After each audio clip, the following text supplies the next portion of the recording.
Hello, this is Malorian, and this will be a 35-point game of my eMagnus up against eAsphyxious. So my brother is looking to get a game of War Machine going, and he brought out his Cryx, and that had me scared because as much as I love my eMagnus, he is pretty damn scary with Cryx. Luckily, going into this one, usually when I play against him, Cryx has so many tricks that they always surprise me, and something comes up and I lose. So I really made sure that going into this one, I really spent a lot of time making sure what all of his units did and know what I had to be prepared for. Anyway, what I got on my side is I got my long gunners. This is actually a tier 2 Magnus agenda, by the way. Then I have my Mangler, I have my Orin Midwinter, then you see eMagnus, then there's Kale Baylock, my max unit of Idrians with UA, and then also the Cutthroats. On his side, he has a Siren, he has 2 of his Bone Chickens, he has the Scarlock, of course, ePgaspy, or eAsphyxious, however you want to call them, Bile Thralls, Banes with Tartarus, and then the Raiders with UA and Solo and all that fun stuff. The game that you're playing here is you're trying to get 5 points. You get 1 for controlling the zone there on the right, 2 for dominating it, or you can get 1 point for dominating the flag on the left there. So obviously I'm going to be going for scenario because that's what I do. If he gives me an opportunity to go for caster kill, I'll go for it, but I'm guessing he won't. So really what I'm really hoping to do here is to zip on up, shoot whatever guys I can, pop the feet, lock them in place, score a couple of times, and then I don't think I'm going to be able to score my last one in the zone, so then I'll have to go over and ditch over to the flag. But really, it's just going to be a real balancing act because his Raiders have such a long charge range that it's going to be pretty hard. I mean, usually I just run guys up and there you go. But another counter he has to me I'm really worried about is his Biles, which can just explode and kill everything automatically, even though I have really high defense. So I'm going to play it kind of carefully, but given all my guns and stuff, I think I might be okay. And here's just a close-up of his army. He's starting to paint it, but I mean, he has other projects, so whatever. But the main thing is, I've never beaten his Cryx before. He is a fairly strong player, and, Cryx has a lot of tricks. I mean, that's their thing. I mean, they have so many different options, and just when you think you're stopping one thing, boom, they kill you a different way. So I have turn 1, and mostly stuff is just slightly moving up. I mean, again, I have to really be respectful of his threat range. My Cutthroats are going to be my throwaway unit, because, I mean, they're not going to do very much for me. So I'm hoping to take the charge with them, and then really decimate all of his Raiders, go up, pop my feet, and lock them in place. Meanwhile, my Mangler there is trying to threaten whatever he brings over on the left, and right now I have Bullet Dodger on my Long Gunners, just in case is something. His turn 1, and this really threw me for a loop, because if there's one thing about my brother, he is, like, out of the gates insane intensive, right? He just runs at you and kills you. He just, it's kind of more like what you'd expect from, like, an orc player or something. But really here, he just went completely defensive. Everything spaced out, everything stayed behind the walls. He put up these little poisonous clouds to block line of sight, and I can't go through there, else I'll die.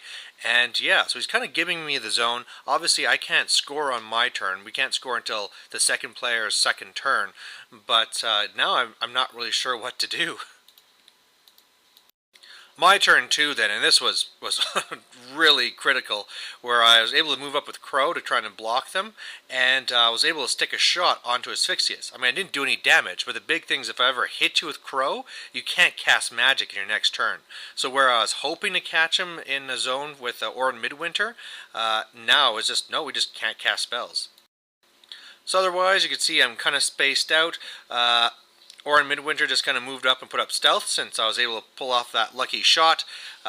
You could see that Magnus went and he charged actually one of the Cutthroats. I had to leave a line there, and so I popped my feet. And unfortunately, the first turn I moved him up, I didn't leave enough room, and so normally he'd be, say, like another 2 inches up, and so I don't really get like the whole back rank of guys. So that means he'll be able to get into the zone and make sure I am not dominating it on his turn, but at least it's going to cause him a lot of trouble. Meanwhile, I combined fired on the left and killed his Scarlock, so that's nice to get that off, and I just ran my Mangler into there with mobility to go and tie up the Siren and the other Bone Chicken. His turn 2, there's not very much he can do. I mean, eAsphyxious is going behind the building, so I can't pop that shot again. He is able to go and charge and kill some of my cutthroats there and get some Banes into the zone, so I'm not dominating, but I mean it's going to be easy for me to take it next turn. And then on the left, I mean he's going to go and blind my Mangler and did a tiny bit of damage, but nothing too serious. My turn 3, and this is where I just need to bog him down so that Magnus can do his job and get the zone. So cutthroats go in there. I think they killed one guy. Then my Idrians do assault and battery, and so between the shooting and then the charge, they do pretty good. I was hoping, maybe get lucky and kill Tartarus, but that wasn't the way it was going to happen. Magnus even sprayed to kill a guy, and obviously I'm dominating the zone, so I got 2 points now.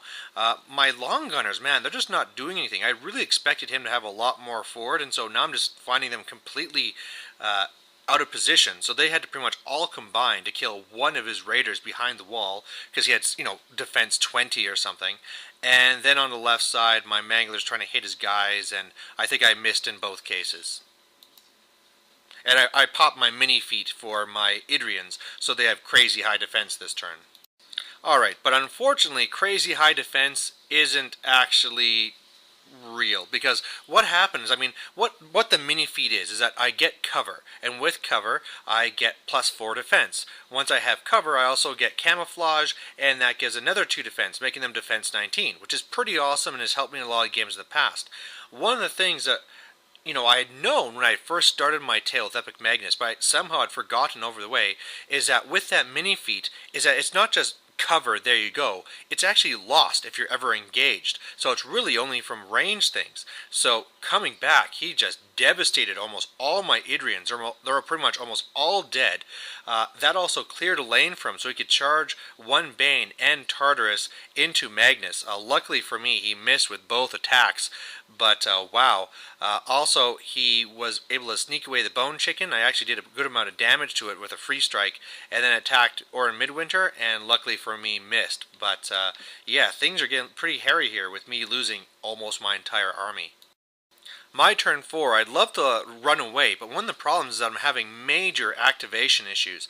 So, the thing is, the Banes have stealth, so I can't just shoot them. So I have to kind of do something with it up close, and so really in the end, I'm going to have to find a way to just dominate this, get to 4 points, and then run away after, if I survive. So what I do is I move up, well, what Orin Midwinter is doing the whole no magic bubble field. Crow, which is my last cutthroat, is just kind of there bogging things up. My long gunners do amazing for me and kill 4 of the 6 bile thralls, so that's going to really help me. Then I just need to kind of kill these Banes around me, and in the end, my Idrians kind of failed me, and it took Orin Midwinter to actually move up, kill Balok to move up and shoot the one far one, but, and then after Magnus had to kill Tartarus and the other Bane, but yeah, so he's up there. I now have 4 out of the 5 control points for the win, so I need to get 1 more, but of course I got so much coming at me, and so what I do to try and help me, just in case, I get lucky, is I put Bullet Dodger on myself, because even though I don't need the defense against ranged, if he just misses me once, I can kind of sneak away and move away a little bit to make things more difficult, so we'll see if I survive. So on his turn 4, it's his feat turn, and he brings back a whole bunch of these dead guys, and he has Tartarus in there again, who's cursing me, and good lord, I don't know how I'm going to survive all this charging. Alright, so Tartarus actually goes over and kills some of the long gunners, but then he starts coming in to attack me, and with this one Bane, he misses. So already he's going to have some issues, because after I do my 2-inch move, that's really taking a lot of his guys out of being able to go and charge me.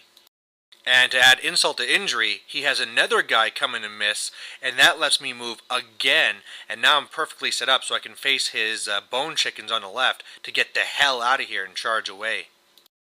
So into my turn, it looks like this. He's able to kill Orin Midwinter.